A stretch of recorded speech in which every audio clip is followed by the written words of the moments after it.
Hey guys, it's Steph from the Hot Moving Podcast. And of the most improbable odds, the Dallas Mavericks end up getting the number one draft pick. Guys, look, man, I'm not some tinfoil hat guy. I'm not some conspiracy theorist guy.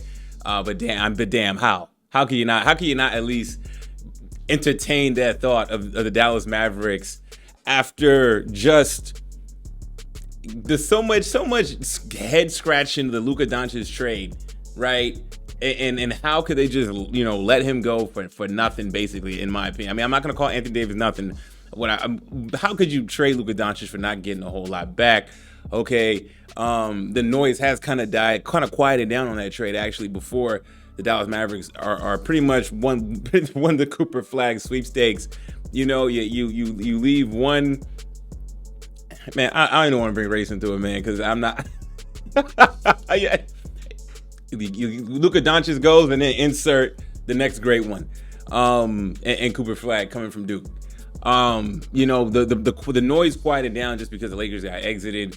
Okay, people really were talking about Luka Doncic's defense, him lack of movement when he doesn't have the ball on offense, and then just the lack of his defensive effort. They're not going to get that with Cooper Flagg. Cooper Flagg definitely plays some defense.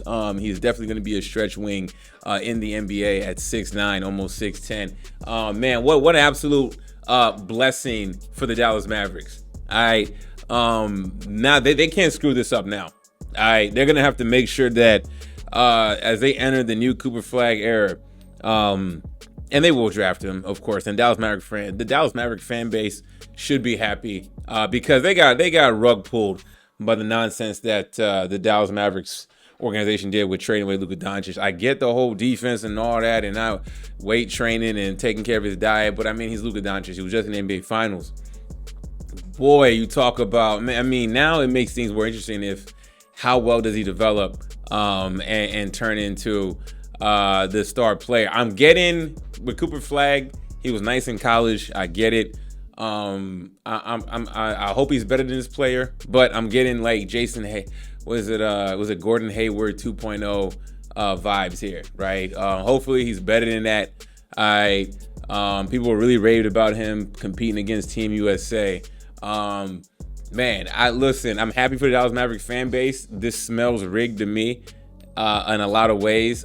Philly gets a third pick, which was crazy. San Antonio gets a second pick. As you hear in rumblings today, they're going to be in the Giannis Antetokounmpo sweepstakes. And look, I know Cooper Flagg's going to be the number one player. In my opinion, I like Dylan Harper. They get the boys from Rutgers. I like those guys a lot better. Dylan Harper and Ace Bailey. Especially I'm liking Ace Bailey, okay?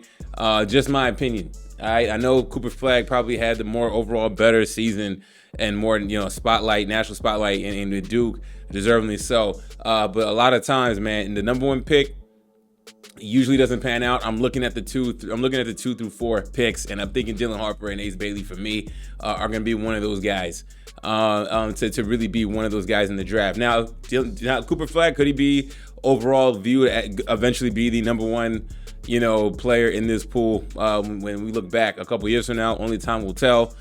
He's projected to be that guy, but I'm looking again at Ace Bailey and Dylan Harper from Rutgers as the two dogs that I think are going to be a steal in this draft. And a lot, not a steal. I mean, look, if you can't get Cooper Flagg, getting one of those guys is really good, especially in the top 4. You know what I'm saying?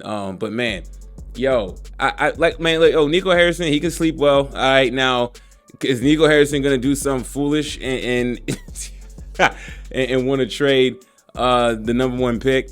You know what? It's very valuable, though. It's very valuable, and I'm not going to put it past Nico Harrison. He's not going to do it, but I wouldn't put it past him if he's having some rumblings and getting calls right now on what the Dallas Mavericks can get for this number one pick. I mean, they could get a lot back. I mean, they could get a lot.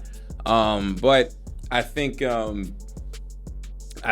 getting Cooper Flagg, that kind of quells and softens the Luka Doncic blowback. Now, I don't think he's going to be as good as Luka Doncic. Only time will tell. I don't know. 2 different type of players. Their games are different. They're going to impact. Could the way he develops and impact the game, could he have a Luka Doncic type of impact, right? We'll see. You know what I'm saying? But I mean, this whole thing just feels very, very suspect and questionable, and kind of rigged a little bit.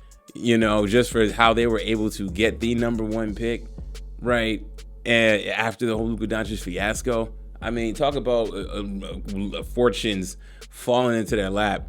Okay, well, it seemed like they got a. It's like the second chance came less than a year from trading Luka Doncic. I mean, damn, it came in a matter of a few months. It seemed like Luka Doncic gets traded in February, and here in May, you know, they're the #1 draft pick. Out of all odds, they get the #1 pick, man. It was starting to feel that way when I was like, yo, once the Dallas Mavericks name wasn't getting called up, I was like, I see what's going on. And I said, at this point, I was like, I would not be shocked if the Dallas Mavericks magically get the #1 pick, and certain amount of heat that's been going towards that organization. Man, y'all know what y'all think about the Dallas Mavericks winning the Cooper Flagg Sweepstakes at the time being, and what Nico Harrison. Well, he probably can get some good sleep tonight, but then, you know, is he going to meddle and be a madman and decide to trade this pick away? Hey, y'all know what y'all think about this, man. Thanks for watching. Please like, subscribe. I'm out.